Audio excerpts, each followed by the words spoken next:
রাতে রান্নার জন্য সব কিছু রেডি করে নিয়েছি। পেঁয়াজ বেরেস্তা করতে হবে, আদা রসুন কাঁচামরিচ জায়ফল জয়ত্রী বাদাম পোস্ত বাস্ট।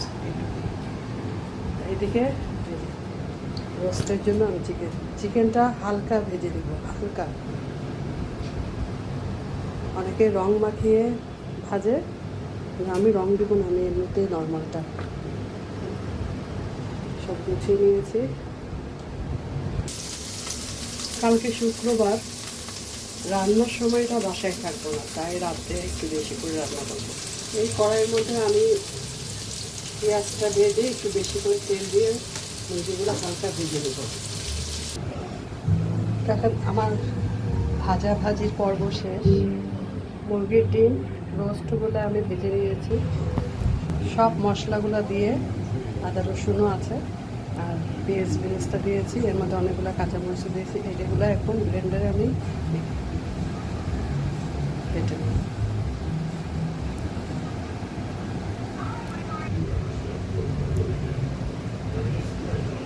পোলাও বসিয়ে দিয়েছি। আরিশা চান্টুকে খুঁজতেছে, চান্টু এখনো বাসায় আসে না। চান্টু বাসায় এসে খেয়ে আবার চলে গেছে।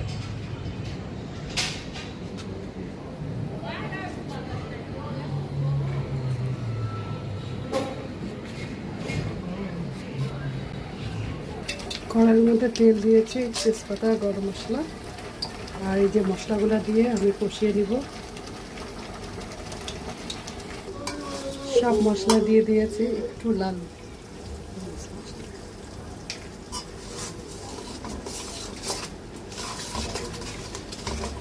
রোস্ট রান্না করা একদম সহজ যদি মশলাগুলো রেডি থাকে।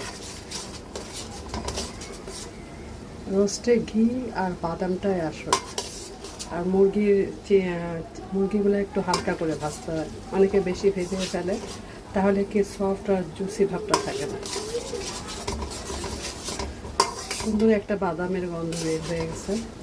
আমার কাছে ঘি নাই, কারণ ঘি যদি রান্নাটা করা যায় খুব টেস্টি হয়, একদম বিয়েবাড়ির স্টাইলে রোস্ট লাগে। এতেই অনেক মজা, চেটে পুটে খাবে সবাই।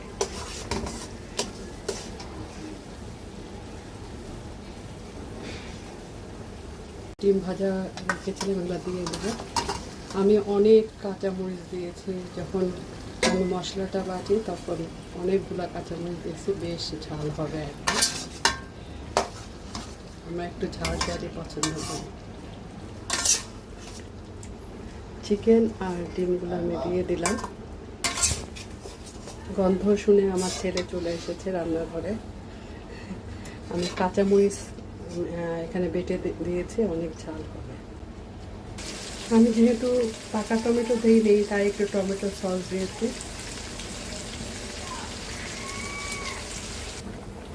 আমি কাঁচামরিচ দিয়ে দেবো।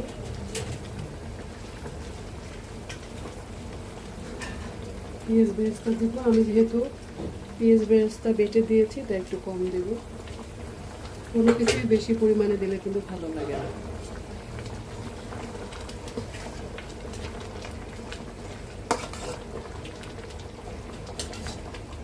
বড়দের কাছ থেকে শিখেছি মশলার পরিমাণটাই রান্নার আসল, আর ধৈর্য সহকারে রান্না করাটা।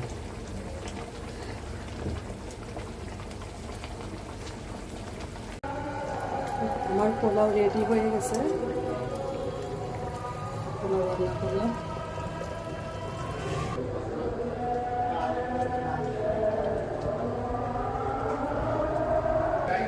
বন্ধুরা দেখো, আমার পোলাও রেডি হয়ে গেছে। আমার রোস্ট রেডি। আজকে একদম নবাবী খাওয়া দাওয়া হবে। রোস্ট আর এটা হলো পোলাও। এটাই আজকে আমাদের রাতের খাবার দাবার।